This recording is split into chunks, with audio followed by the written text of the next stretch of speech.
Many months ago I did a video on PS1 fighting games, and in that video I talked about one of my favourite PS1 fighting games, Tobal No. 1, a weird fighting game made by Squaresoft and Dragon Ball creator Akira Toriyama. It was a game that I played a lot with my older brother, and I have lots of fond memories playing it with him.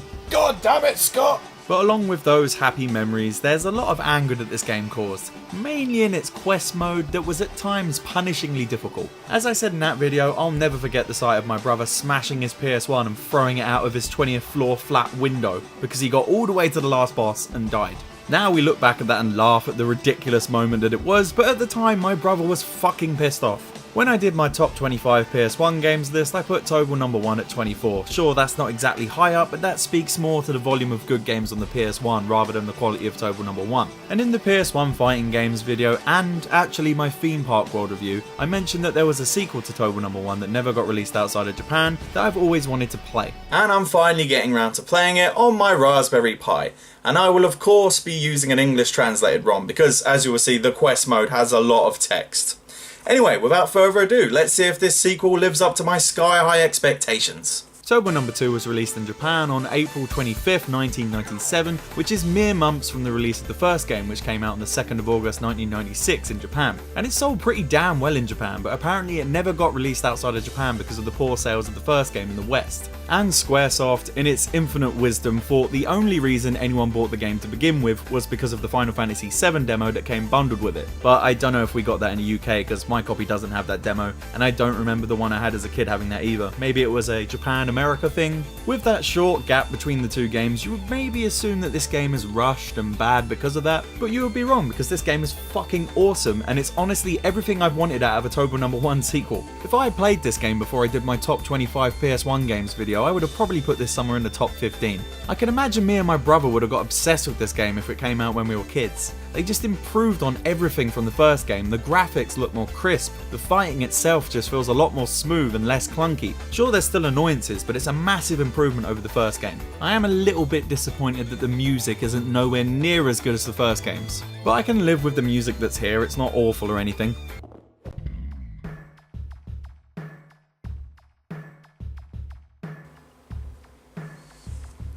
That sounds a bit familiar.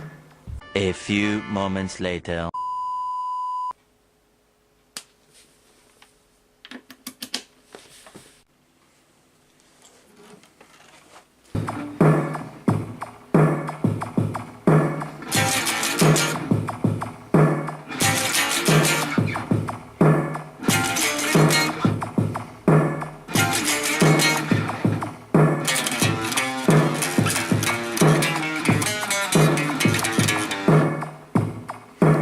Took me 3 fucking hours to learn it. I gave myself a fucking blister. You get the same modes you got in the first game. There's an arcade mode like you would get in any fighting game where you just fight your way through the game's cast until you beat the final boss. And the quest mode makes a return here, and they've completely overhauled this mode. They've essentially made a weird RPG meets dungeon crawler meets fighting game meets Pokemon hybrid. And it's the most unique thing I've ever played, but more on that later. Like in the first game, you've got high, mid and low attacks that can be strung together to make combos, and the same old grappling system is in here, and it still kind of feels like something you would get in a wrestling game. And I've honestly always sucked at using the grappling in this series, and that definitely does not change in this game. I usually just tap all the buttons like a madman when I get grappled or when I grapple someone, but some of the moves that you can pull off with the grapples are awesome and like something you would get in the WCW. But it honestly does feel like the enemy can just abuse the grapple and fuck you up while you can't do anything a lot more than they did in the first game, which got me annoyed more than a few times. They've also added in these unblockable fireball attacks, and you know, that makes sense because, you know, Toriyama brought this into the world. This is so embarrassing. I can't believe I'm doing this.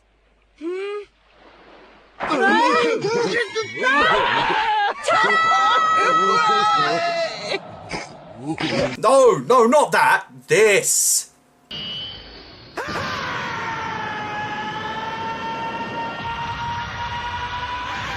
Yeah, that's the one. Show me your pants and maybe I'll give you one of my Dragon Balls. My pants for the chance to get any wish I want. Yeah, sure. Why not? Oh yeah, baby. Here you go. Sexy, yeah? Nobody wants to see that.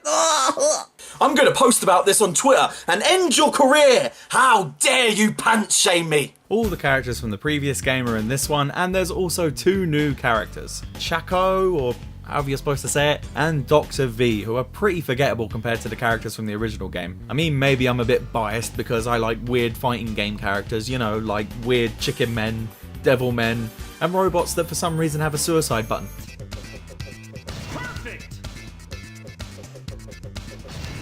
And these guys are just 2 more generic looking human characters. Chaco is just some professional wrestler looking chick who's honestly one of the cheapest characters in this game. Whenever I fight against her, she just angers the fuck out of me. And Dr. V again is just another boring human character. But don't get me wrong, I actually quite like playing as him, he's got quite a fun moveset. But at least my favourite character, Mufu, is in this game. I love Mufu, even if one of his moves looks suspiciously like goose stepping.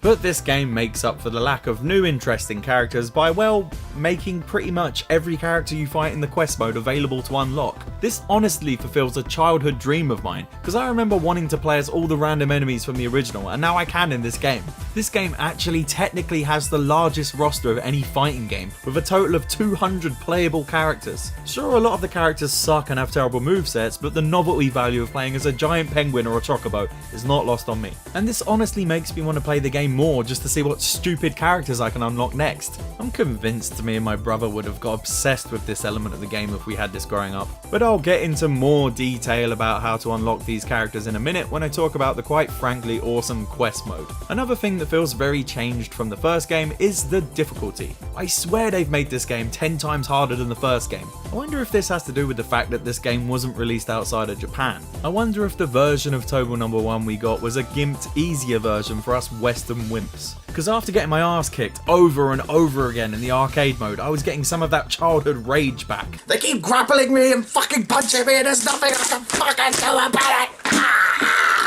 But the difficulty of this game reveals its true power level and takes off its weighted clothing in the quest mode of this game, because this mode might honestly be one of the most challenging things in a game I've ever played. Step aside Dark Souls, step aside Cuphead, and bow before your master Tobal No. 2, the king of crushing difficulty. Sure, the first game's quest mode was fucking difficult, but it's honestly got nothing on this. I have the feeling that if my brother had played this, we would have had another Smash PS1 on our hands. Quest mode starts with this snazzy Final Fantasy looking menu, then you get to select what character you want to use, then you get this little opening cutscene with the Emperor of Tobal telling you he basically wants you to get rid of all the monsters plaguing his and the other king's lands, then you get a totally rad FMV sequence where the camera flies down to your character's house, and it kind of reminds me of something.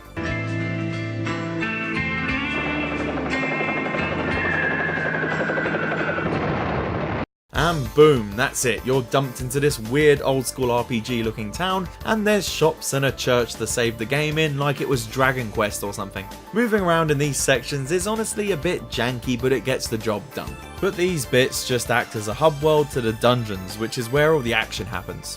And the pain too. In the dungeons of this mode, you'll be running around what I assume are randomly generated dungeons that are full of monsters. When you see a floating red flame in front of you, that means there's a monster there that you have to fight, and the battles work exactly the same as they do in the other modes of the game. And as you fight the monsters, your character's different body parts, throws and defense will level up when they're used in combat. So this kind of forces you into using all the different body parts so you don't end up with a completely unbalanced character with awful punches but great kicks, which is what happened to me with my character every goddamn time. And if you fuck this up, this game will honestly kick your fucking ass.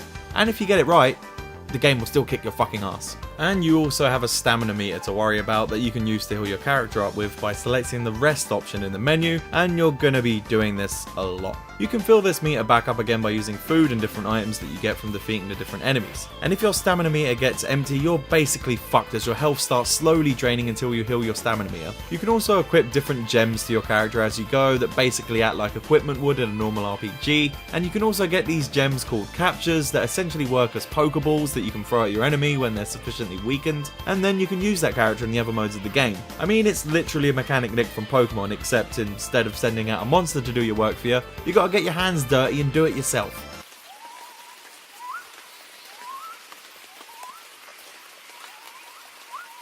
Look, Wilson, there's a Pikachu. Let's catch it. No, you're the wrong typing. I'll handle this. See you in a minute.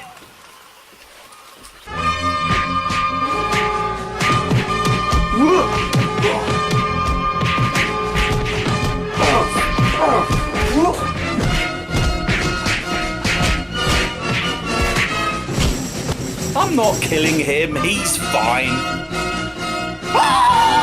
Every dungeon has a set amount of floors that you have to work your way through to reach the boss of the dungeon, and once you beat him, that's it, you're done. But that's easier said than done, because it's very fucking easy to get killed in this game, especially when it comes to the cheaper enemies in the game that can only be hit at certain heights. And when you die, that's it, you've got to go back to the town and do the whole dungeon again. And with how easily you can die out of nowhere, that's a very rage-inducing experience, because this is one of the cheapest games I've ever played. But even with the fact that this mode is hard as shit, I still really enjoy it. It's something like Super Ghouls and Ghosts for me, where I just want to keep coming back to get a little bit further. But much like in the first game's quest mode, I wish the controls were just a little bit more streamlined and less clunky. I mean, at least there's no jumping in this quest mode, I guess. Ugh. Picking up items off the floor isn't exactly the easiest thing ever. You've got to use different combinations of shoulder and face buttons, but after a bit of time you get used to it. The first dungeon you come across in quest mode is the practice dungeon, and this is just a little 5-floor dungeon that teaches you the ropes. And even in this dungeon, I managed to die a few times. I'm not ashamed to admit it, because this game is a fucking cunt. And it's a simple enough dungeon full of mouse men, frogs, penguins, and is that fucking Mokujin from Tekken?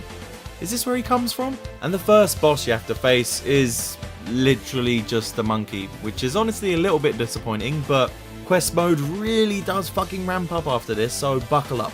Our character picks up something called the Wise Rock, and that's it, we're dumped back into the town hub area, and from here you're meant to leave the town, talk to this Indiana Jones looking motherfucker who points you in the direction of the second dungeon. And this is where the true bullshit of this mode really starts to rear its head. When you enter this dungeon, the first enemy you fight is a bear, and it's fucking hard as shit as it deals out so much fucking damage and it takes so little damage from us. And there's a whole lot of these bears, so you better get used to fighting these cheap bastards. I died and reloaded so many times just to get past these first few bears. But after them, it definitely doesn't get any easier. There's tons of annoying enemies in here. These pink bird things did my fucking head in, as you can only hit them with certain attacks, and they fucking block everything. And a lot of the enemies in this dungeon just seem to be able to stun me if they hit me once or twice, which often leads to me dying. And this dungeon also adds in the fun feature of roaming enemies that start appearing, which can randomly ambush you when you least expect it. And this is where some of the more ridiculous enemies start turning up. I mean, there's a motherfucking raptor, which is awesome. I never thought I'd play a game where I beat a raptor to death with my bare hands. After about, and I'm not exaggerating here, 30 plus deaths to goblins, giant chickens, dinosaurs and bears, I managed to get to the 6th floor. And it was here I came across this green motherfucking cunt that I just couldn't seem to beat. I mean, look at how little damage I do to him and how much damage he does to me. I'd basically have to beat him without getting hit to fucking win this. How the hell am I supposed to beat this twat? But after, I kid you not, 18 attempts, I figured out a cheap way of trapping him in an attack cycle. It's cheap, I know, but if the game's gonna be cheap, I'm gonna be fucking cheap. Fucking yes, I beat him! Fucking have that, you cunt! Oh no, a random battle. Fuck off, fuck off, fuck off!